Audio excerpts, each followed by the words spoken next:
নমস্কাৰ বন্ধুসকল সকলোকে আমাৰ চেনেল আৰবি টিপছলৈ স্বাগতম জনাইছো।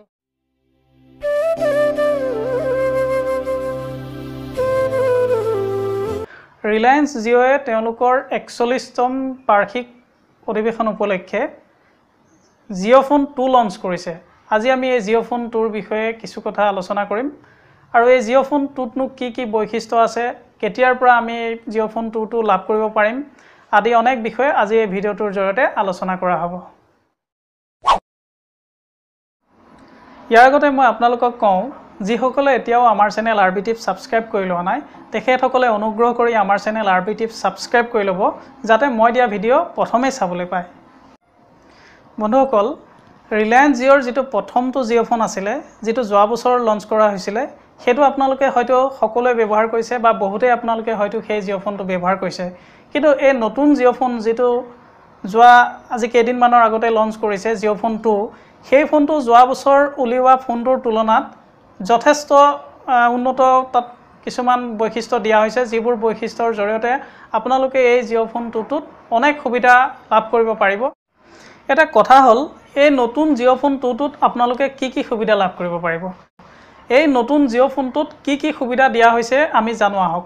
প্ৰথমতে দিয়া হৈছে 512 MBৰ ৰেম দিয়া হৈছে আৰু দিয়া হৈছে 4GB ROM।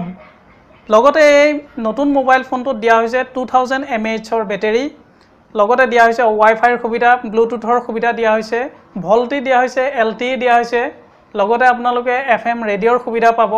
গতিকে আৰু অনেক সুবিধা এই ফোনটোত দিয়া হৈছে।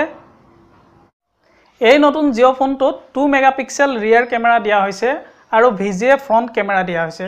লগতে এই ফোনটোৰ এটা অতি উল্লেখযোগ্য বৈশিষ্ট্য হ'ল, এই ফোনটোত দুটা সিম স্লট দিয়া হৈছে। প্ৰথম সিম স্লটটোত আপোনালোকে জিঅ'ৰ যিটো 4G সিম, সেই সিম ব্যৱহাৰ কৰিব পাৰিব আৰু দ্বিতীয় যিটো সিম স্লট, সেই সিম স্লটটোত আপুনি যিকোনো অন্যান্য কোম্পানীৰ 2G সিম আপোনালোকে ব্যৱহাৰ কৰিব পাৰিব। আৰু লগতে ইয়াত আপোনালোকৰ সুবিধা দিয়া হৈছে GPS-ৰ সুবিধা আপোনালোকে পাব। বন্ধুসকল, এই ফোনটোৰ এটা উল্লেখযোগ্য বৈশিষ্ট্য হৈছে, এই ফোনটো আপুনি ব্লেকবেৰী ফোনৰ দৰে কোৱাৰ্টিক কিপেডযুক্ত হ'ব আৰু লগতে ইয়াত এটা মেমৰি কাৰ্ডৰ সুবিধা দিয়া হৈছে। 128GB লৈকে এক্সপাণ্ডেবল মেমৰি কাৰ্ড আপোনালোকে ব্যৱহাৰ কৰিব পাৰিব। এই ফোনটো এতিয়া কথা হ'ল, এই ফোনটো আপুনি কেতিয়াৰ পৰা উপলব্ধ হ'ব আৰু এই ফোনটোৰ মূল্য কিমান হ'ব। এই ফোনটোৰ মূল্য হ'ব 2999 টকা, অৰ্থাৎ 3000 টকাত আপুনি এই ফোনটো কিনিব পাৰিব আৰু এই ফোনটো 15 আগষ্টৰ পিছৰ পৰাই আপোনালোকে এই ফোনটো লাভ কৰিব পাৰিব। বন্ধুসকল, আজিলৈ ইমানেই। ভিডিঅ'টো চাই যদি আপোনালোকে ভাল পাইছে তেতিয়াহ'লে লাইক আৰু কমেণ্ট কৰিব।